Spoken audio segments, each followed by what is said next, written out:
And hello, everyone. Welcome to Karate Without Belts. My name is John, I'm Jeremy. and welcome to another podcast. And Jeremy, do you think the Stay Puft Marshmallow Man is going to come out in July and start terrorizing the world? Because I feel that's where we're going right now. I've I seen this meme where it's like they're coming in July I don't know. 2020. I mean, we can keep this as record of just being a year of history.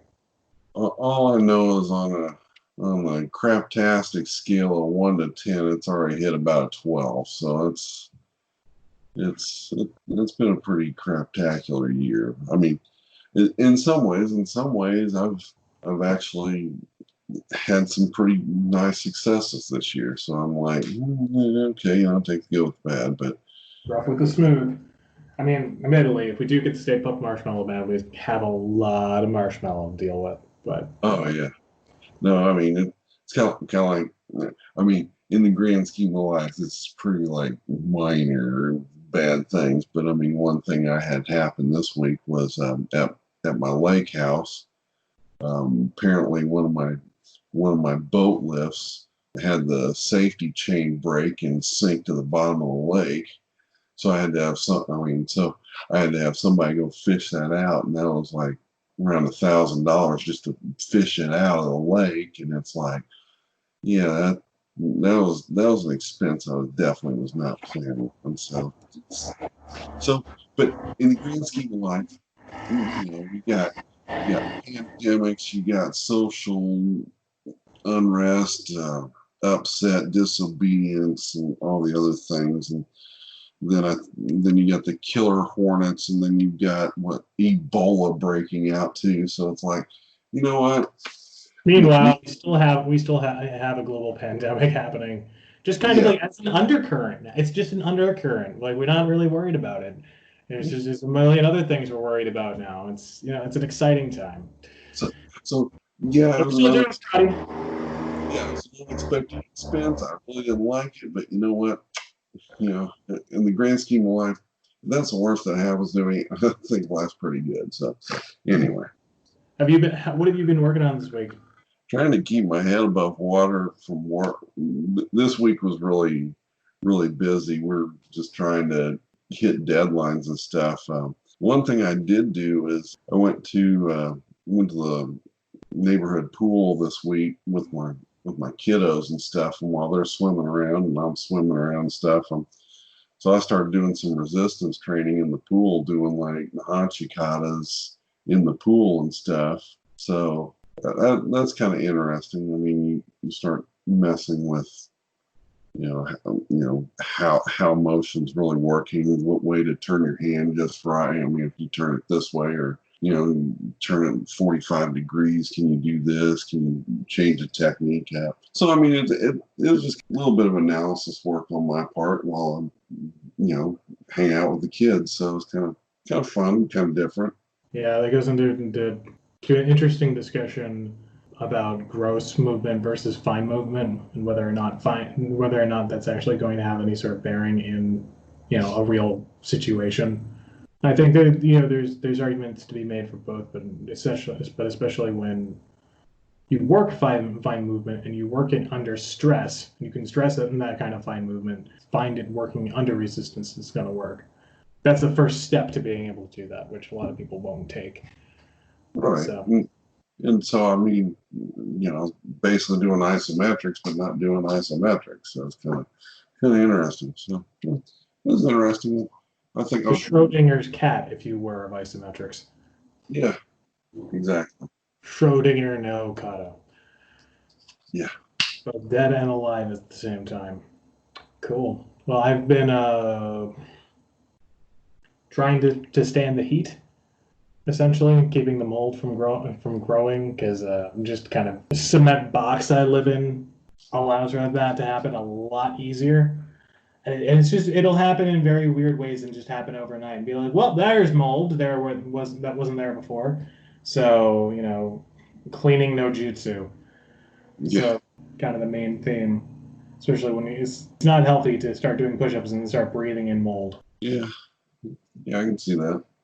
That's why I think a lot of those old Okinawan dojos really weren't like this building, just big concrete slabs. They were more or less made out of wood, and that stuff I don't think would happen as much or as often. They knew how to ventilate it well, so become a big fan of opening doors, which is not Yeah. me.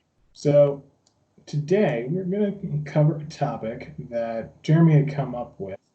Jeremy, we had kind of, I think that but this topic has kind of come up before in our podcast. But as I like to say, it doesn't really matter because, like Stan Lee, it could always be someone's first podcast. But we're kind of coming at it from a different angle. So, if you would, good sir, and this has come out of something that you've been dealing with this week, aside from becoming a waterbender of karate. Yeah. Yeah. Yeah, I've mastered the element of water now. No, anyway, so I don't know. My life is mainly an earth sign, and I worked on the water sign, so I guess it's mud. So anyway, sorry for the joke, but anyway, the bottom line is what I've really paid attention to through, I guess, really just paying attention and really analyzing certain things, not just in karate, but overall in as a society and education, pretty much a lot, corporate world, a lot of different things, is basically kind of the difference between accomplishment and actual learning. I think kind of to prime you a little more there is that when we talk about karate, we're not talking in a vacuum. Yeah. Life is in a vacuum. No one who does karate's life is in a vacuum. It's always in a context, in a place, and a time. And I think the lessons we learn on the dojo floor should and invariably do translate to those settings. So, could you break down for us what you mean by accomplishment and what you mean by learning? Well, what I mean by accomplishment, I'll start it off outside the martial arts, in which kind of more along the lines of like when you start getting the diplomas, degrees, things like that. And some of the things I'm here in the States, I've done adjunct work at one of the local universities as well. It really kind of hit me this last year, like, okay, why is this such an important topic that my boss was coming to me? I'm like, this makes no sense. And so I think I've been kind of in this internal discussion for probably a good 6 to 9 months. But I mean, think about this. You've got kind of an example would be like, let's say yourself and one other person are going after the same degree. Okay, let's just say it's just for like a general MBA. Simple. I mean, just a lot of people go get MBAs, all that kind of stuff. I also feel like nowadays is just kind of a weird excuse for people to kind of drop out of the business world for a little bit and come back and expect more money. Leave a little there, but well, I mean, we'll get into that a little bit later too. I mean, kind of one of the other things that kind of capstone it a little bit, but let's say myself and one other person are going through this program. I've got a GPA, and everything's kind of measured by GPA and things like that, and scores and all that kind of stuff. That's great. Let's say I've got a GPA of, let's say, a 3.4, and this other person's got a GPA of 4.0. Naturally, you think, okay, that person really knows their stuff and this, that, and the other thing. Well, when it gets down to it, what did that person really learn other than to play the game to get the A? And what I mean by that, and I've had different experiences like this, whether it's been education field, whether it's been martial arts, things like that. Doesn't matter. But overall, it does matter. The bottom line is you start asking this person questions like, hey, what do you think about this? What do you think about that? And they're like, oh, I don't know. I'm like, well, you've studied this, right? And they're like, well, I did enough to get a grade, but you really didn't learn it. And I remember, and this is kind of a true example of what I went through. There was a guy in my program. I mean, his goal was to get a 4.0. we talked about one of the classes, and it was interesting because it was kind of a real world example of what the course material was about, and it was kind of like, okay, the only thing was if you had multiple people working for the same company, they could kind of team up and basically become a team. Well, my problem is I had just started a new job like 3 months before. It was like literally at the time the biggest company in this area, and nobody else worked for that company in my class. So I was kind of on my own to try to make this assignment work. Now, I will say this, I busted my hump to try to make it happen. I don't, the interesting thing is, I don't think I was completely there. And I felt what I got judged or evaluated on, I thought it was pretty fair. I was like, okay. But the bottom line is, later on near the end of the program, we were just sitting down at lunch one day, and I was just asking, hey, what do you think about this, this, this, this? He goes, I don't know. I'm like, well, why don't you know? We had this class. He goes, yeah, but that class was worthless. I mean, all these other people were really chipping in. I just chipped in like one or two little pieces of it where I had the entire slot of it. And I felt like, you know what? This person got this. I didn't quite get that, but I understand it better than this person. And so that's kind of the overall gist of kind of what I'm talking about. I think there's a real problem, not just in education. I think that goes on not just at a collegiate level. I think it goes on at grade school, middle school, high school, collegiate level, post grad. I mean, I think it goes all the way up, and therefore I think it also goes in the workplace. I think it shows up in martial arts big time. I mean, what you just described there was the difference between essentially the participation trophy Yeah, and the final project, but yeah, they essentially weighed the same. yeah. This is universal, but also topical because it's kind of, I mean, this is a lot of what people deal with, I think, on a regular basis is that I don't want to say it's parasitic behavior, but it's a behavior that allows people to get by with doing very little. Now, who don't want to do that to a Right. small degree, No, no, uh, no. but at the same time, when you're talking about actually trying to be educated in something, or if there's the pretension of, or the assumption of, you Yeah, go into X and you will come out with Y, and you think everyone is going to be the same way, it yeah. it's not going to happen. No, you're right. It's not. And a case in point, when I first started training with Robbie, I mean, the way he taught us was very different, very different. And basically, it's like, you come up and test in front of me, I will test you. I don't know what I'll test you on. I will test you on anything I've shown you, and I want to see if you can do it. Period. He goes, here is the curriculum on the standards to try to move up. I mean, yeah, if he'd always give you more than just that. Whenever you tested, it was like there was no question you were going. I mean, there was no question you were going to pass because you probably knew enough material to move up to one more rank or even further.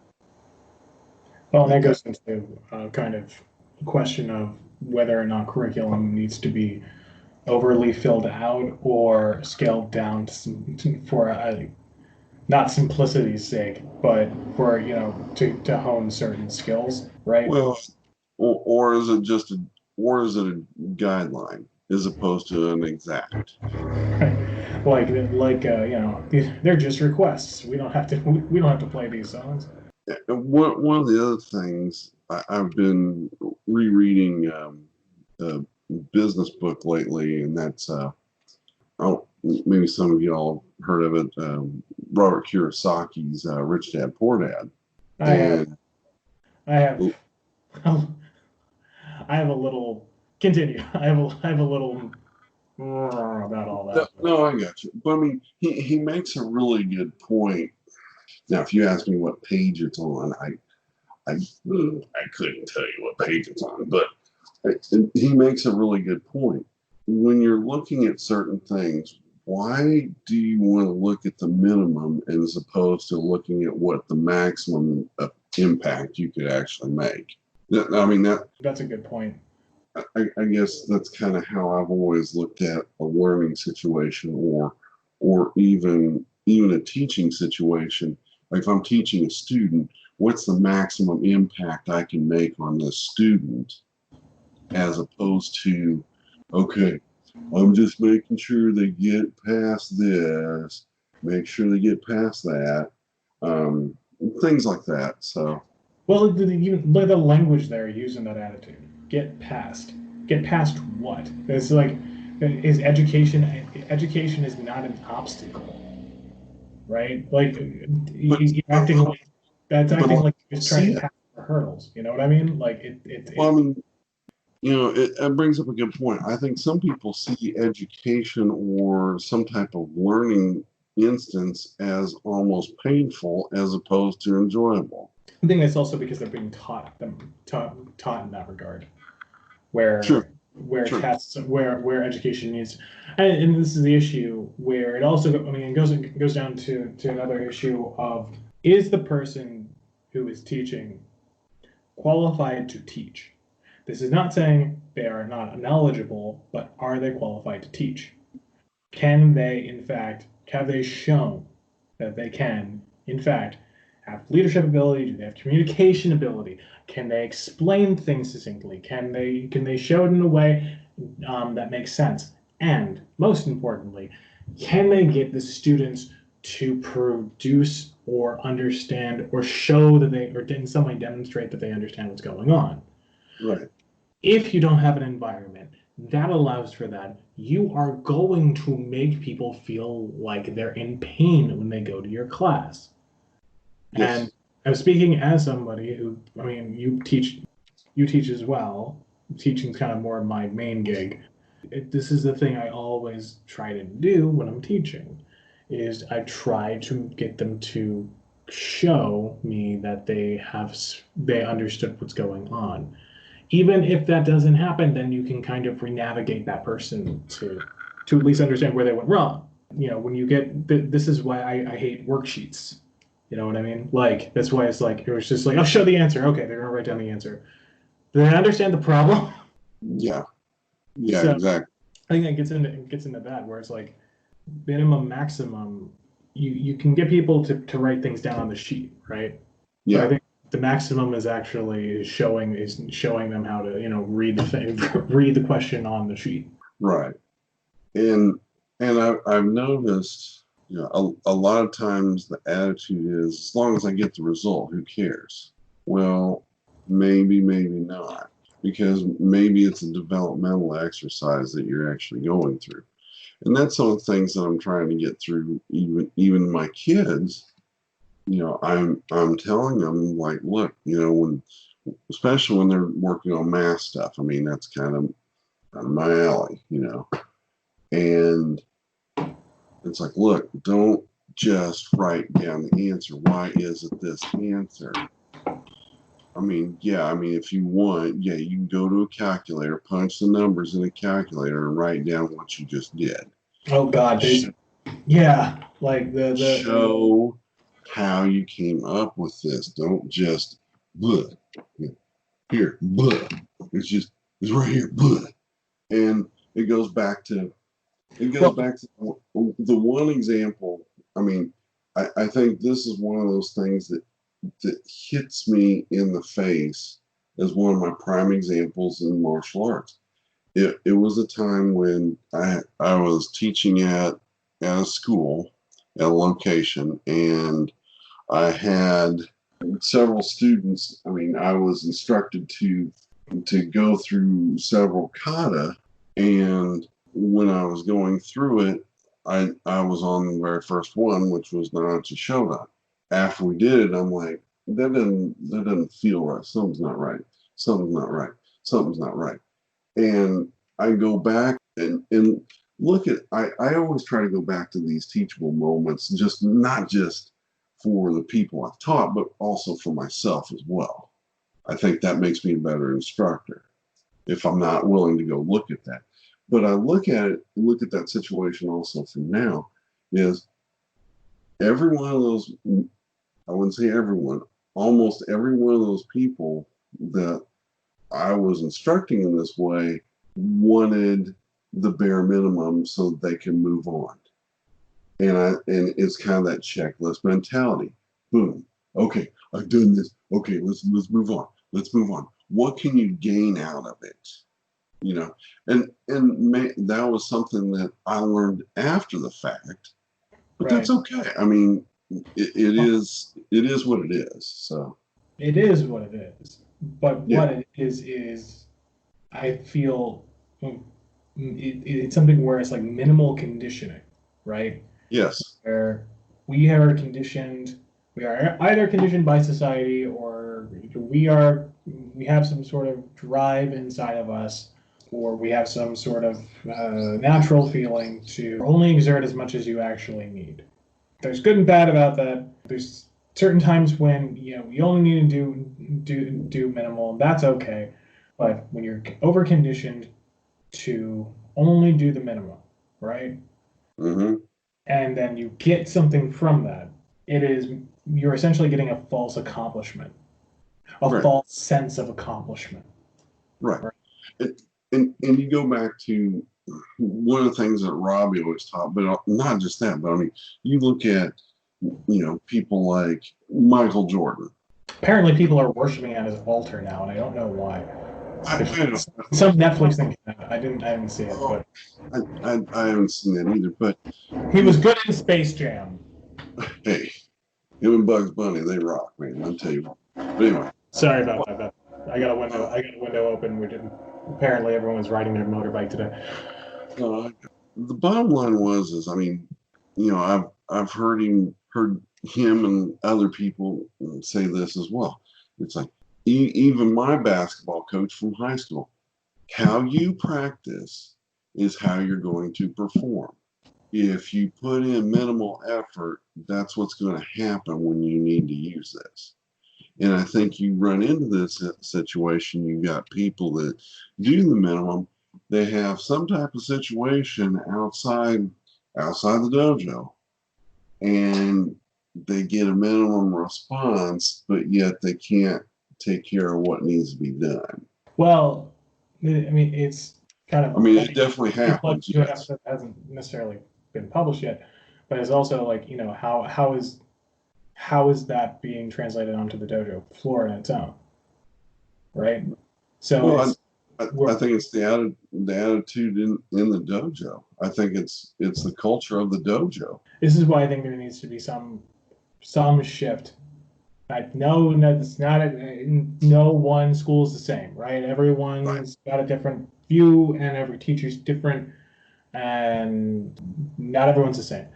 But what has been the driving force for most karate is the false accomplishment. It's the thing around your waist. Uh, Mm-hmm. Even more so is thinking that once X has been accomplished, once that has been accomplished, you're at some certain level. What's worse is when you have people who are physically in good condition or have had real life experience, like either on the street or in, God forbid, a war zone, or God forbid, a part of the world where violence happens or something like that, and they walk into these places Mm-hmm. and they see this false sense of accomplishment, this ritual, as it were, Yeah. this performative ritual of producing a belt for a thing you did. And that's not to say that giving a space for accomplishment for some people is a bad thing. It's not. No. But there's a distorted backwards view if that makes sense. Yeah. It distorts people's perspective. And it kind of divorces them from kind of the realities they've experienced or the things they've seen.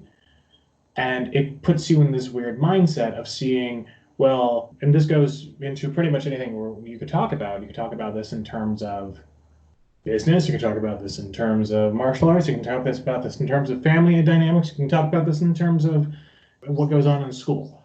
But to relate this to the supposed premise of the podcast, if there is one, the distorted view is, oh well, the higher ranks, knows more. The higher rank is better. Or the higher ranks got, X, Y, Z, and this distorts people's view. Sometimes they do, sometimes they don't. I mean that's the sad truth of it. I just tying it back into not just martial arts world, but also tying it into the business world.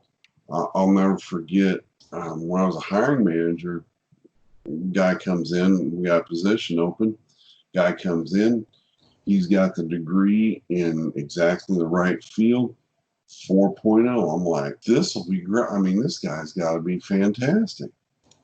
I asked the guy a question that I normally ask usually within the first 4 weeks, the first class that's in the program that I teach at the university. Couldn't answer it. I mean, simple stuff that we use every day. So I went, all right, maybe I didn't word it right. And so I asked him again, or something a little bit different. I asked another one that's real quick. It's pretty similar. And I got to the point where he couldn't answer any of these three things that were very, very basic knowledge. If he had a 4.0 in this was like cake. I mean, that's like, just easy money. And at that point, I just said, we just need to stop the interview. I can't hire you. I mean, you're not ready to come into this environment, and I don't have time to baby you. I'm sorry, bye. You got to go. And that was the harsh reality of that situation.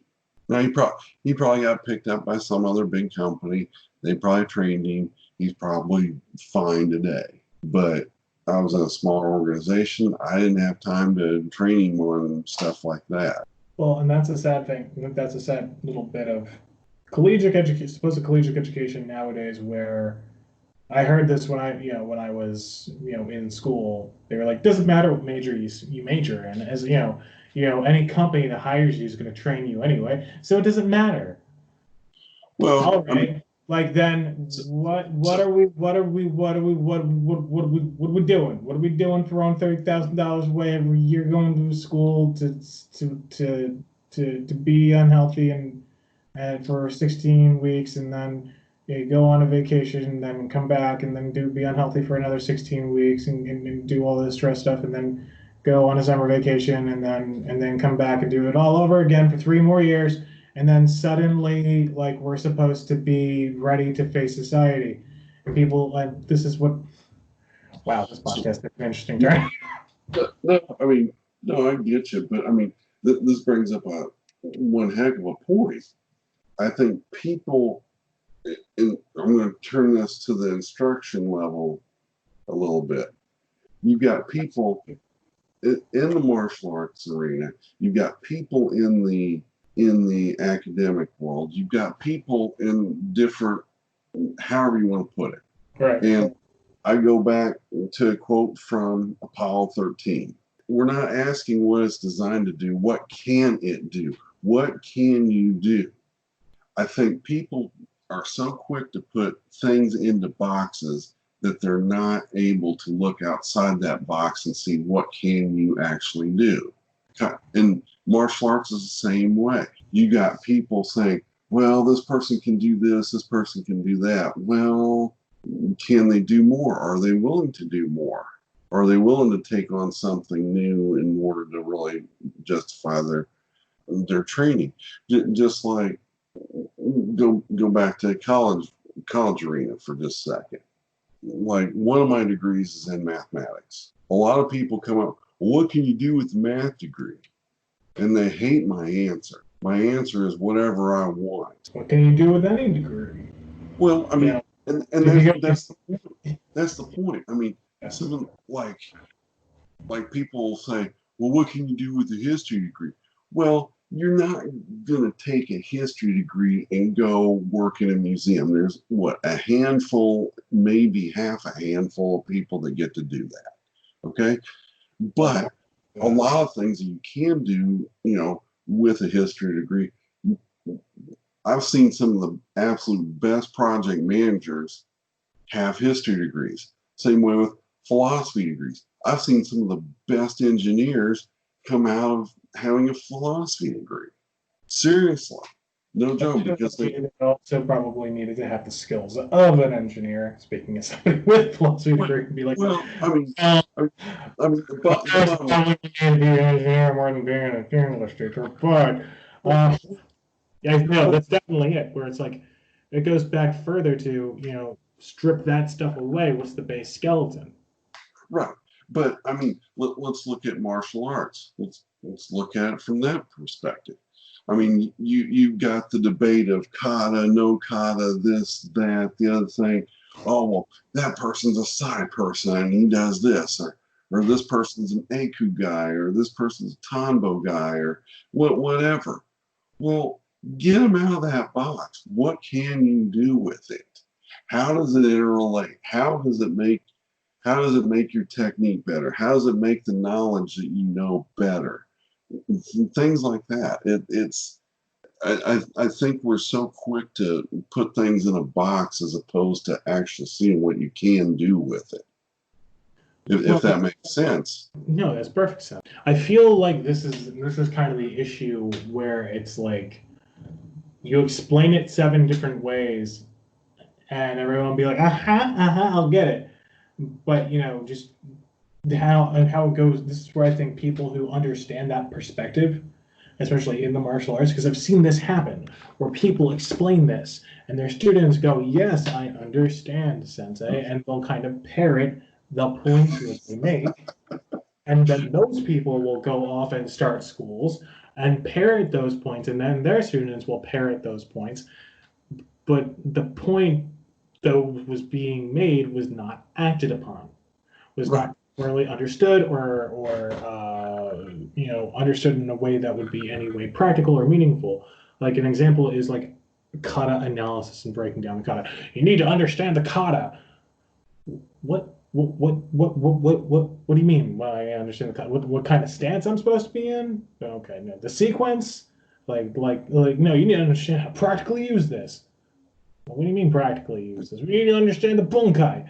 Okay, Yeah. well, understand the bunkai. Yeah. You need to practice it. All right, you need to practice it. Okay, practice the bunkai. Oh, you need to put it in a practical situation. Well, what kind of practical situation? Well, you need to get your shoes on the floor. All right, put my shoes on. Like, you know what I mean? Like, kind of goes in that Well, direction. You know what I mean? And right. without trying to they haven't turned the keys on the ignition of the student's ability to look into it themselves. Right. And even with the best intentions of going into doing the practical side of things and whatnot with kata. Yeah. I mean, It's supposedly a flavor of the week type deal nowadays, which is like, it's always been the case. What are you doing? yeah. I mean, and I mean that can be very difficult to do that. I mean, I I have not been on certain things where other people have. I mean, in a past life, I guess. I mean, it feels like it's been a past life. It's been so long ago, but I mean, there was a time where I worked security slash as basically a bouncer for an organization for a while. And guess what? I got to see what worked. I got to see what didn't work. I got to see what got me out of more situations than what didn't. I mean that definitely played into my training, and it was good. That was a good thing, because I can bring that to the table as somewhat of a practical lesson. Now, I have not had the training, I haven't had the experience like someone who's in the police department, things like that, where they use it every day for years and years and years and years and years. I have done it for, 2, 3, 4 years. I can't even remember now. Well, and then that goes into, we're talking about distorted perspectives as this kind of by proxy experience or Yeah, vicarious experience. yeah, Right? So an example would be, oh, my teacher's a cop. My teacher was in the military. My teacher was in the FBI. My teacher trained with the Green Beret. My teacher, was in, the Marines. My teacher was in the Air Force. XYZ. That's fine. Your teacher was in that. So, they participated in an activity where their martial arts was a relevant part of their profession. Got it. hmm What does that have to do with a guy who works at Quick Stop or Circle K or as a computer programmer yeah, or XYZ? Like, you can't vicariously gain that experience from what that person teaches you. Now you can right, gain lessons from what's learned on the floor and what's right, kind of there. But the distorted perspective of rank, but can also be the distorted perspective of, well, my teacher said this and he's a XYZ. Ergo, I'm completely justified in everything that I do. well, maybe, But I've seen this happen where people will use that as a justification to train and or not train, right, or or to bring home a point or to back something up. And I think I think it definitely does get distorted from time to time. And I don't think it's just martial arts that's experiencing it. I think it's oh no, it's completely false argumentatively, right? You don't have those experiences that person does. right. I mean, I'll be perfectly honest. I know certain people that, a long time ago, to really build up their fighting skills, they would go out on Saturday night and get a handful of, get a little bit of liquid courage and then go start a fight with somebody just to build up their fighting capabilities. Yeah, sure. Me, that's not me. I now, would I want to mess with these people? No, absolutely not, because the experience that they've got is probably, I'd say, second to none in that arena. But what did it really teach them? Is that something that I want to learn? Maybe it is, maybe it's not. At this stage of my life, I can honestly say that's something I don't want to learn, period. Well, and then how does that translate onto the floor? Even like, Right. how does that translate? Does that person understand? They might understand how to engage in, like a bar brawl with Guy Yeah. or multiple guys or whatever, but they might not understand. Like, they might not understand that from an implicit perspective or a instinctual perspective, right? Right. They might not have any of the tools to explain this or to teach this in any meaningful way. And especially because kind of how karate's, you know, you know, getting on the BOGO gear is not going to teach you that. Mm-mm. It, No. doing the supposed like real life scenario stuff, maybe, but like, you have to do a lot to recreate those situations, and how practically they're gonna go through the trouble of doing that, as opposed to just being like, everybody on their gi now punch each other in the stomach 10 times each. You know what Right. I mean? Like, it doesn't necessarily translate. So it creates this, from an instructional perspective, a distorted perspective. Yes. Yes. Unless they are able to shift it over. So, and I know some people who have, but I know some Yeah. people who haven't. So, There's some good instructors out there who can do that. No doubt. yeah. Maybe they think they can do it better than they actually do, but they also, like, then that goes into the issue of, people saying, we talk about the accomplishment, buying the accomplishment. I Right. went to seminar. I went to class with. I train with. Right? And I, it doesn't.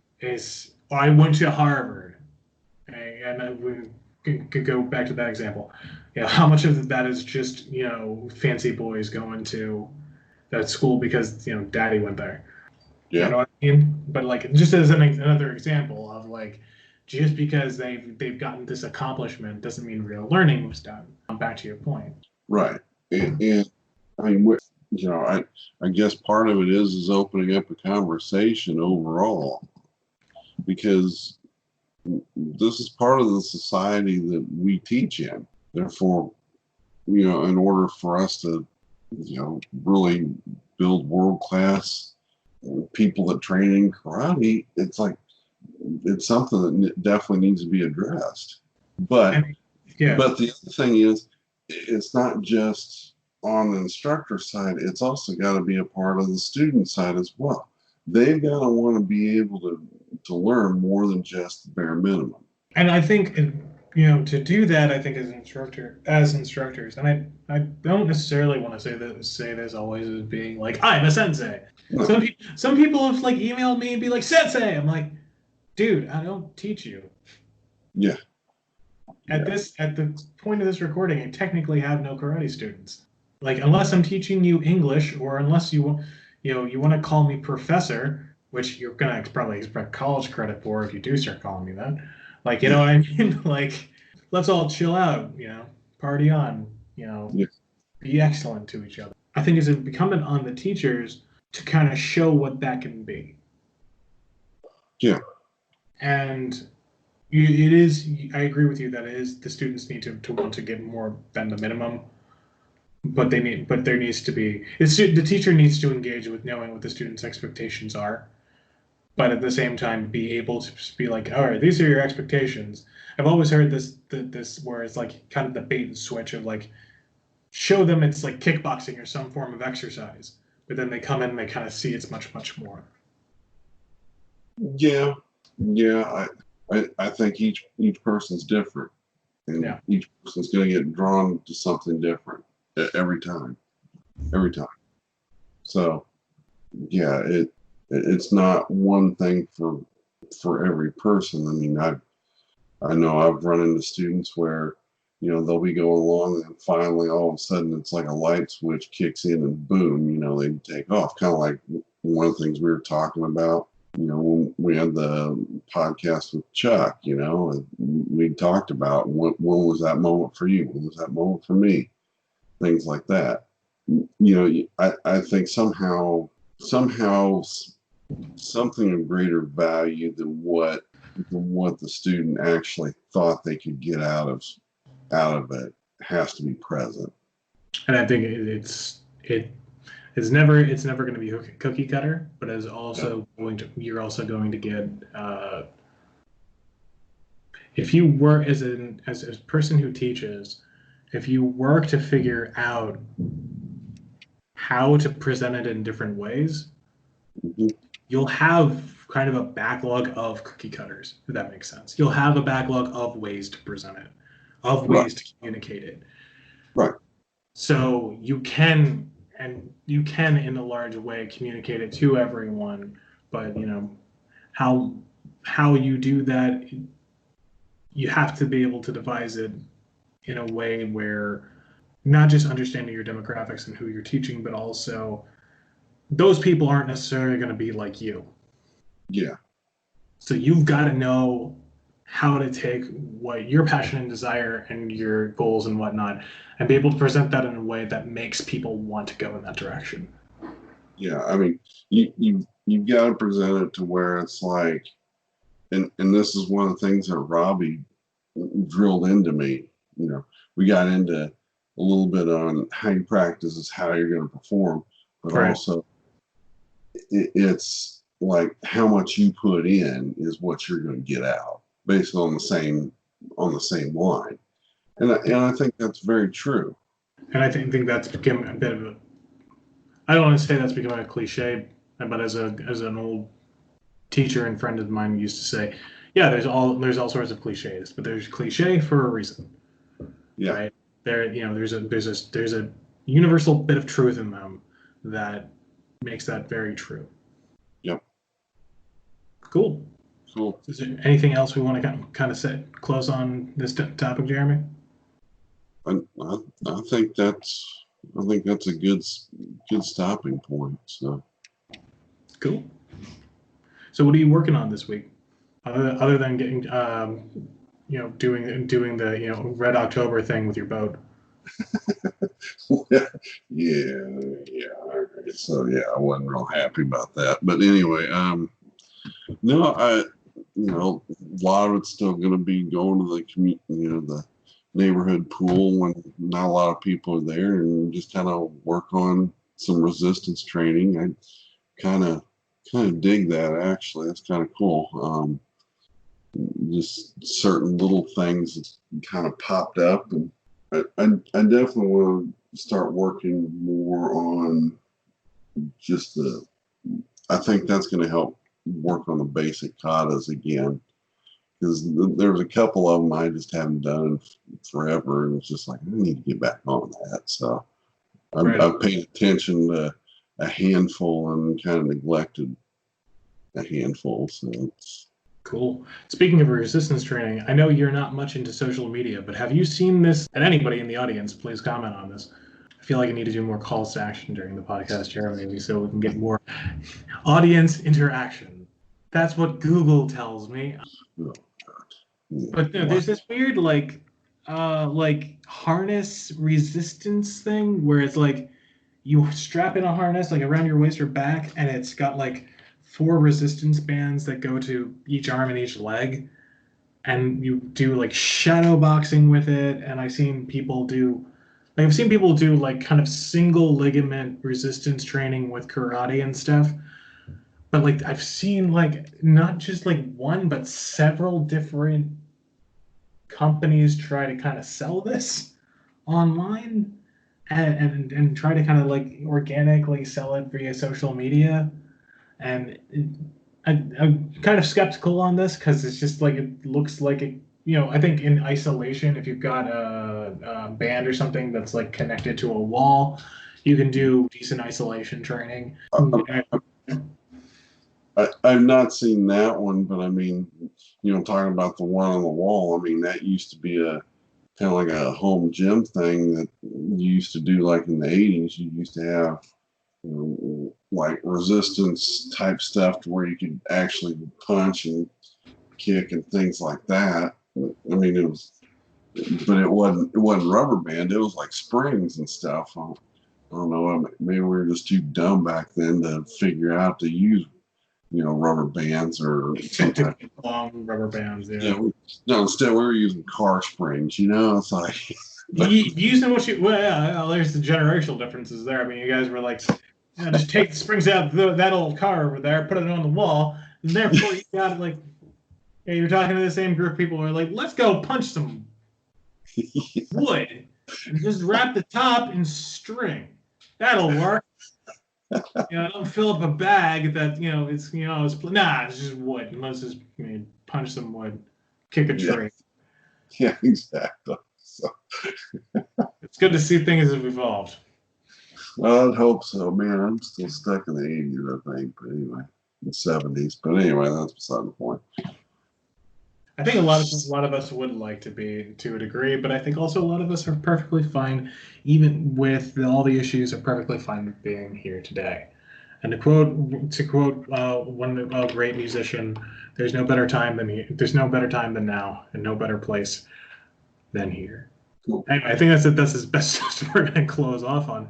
So, Jeremy, anything else you got to say before we get out of here? Nope, I'm good. All right. Well, people, be safe out there, be good, and as always, keep on training.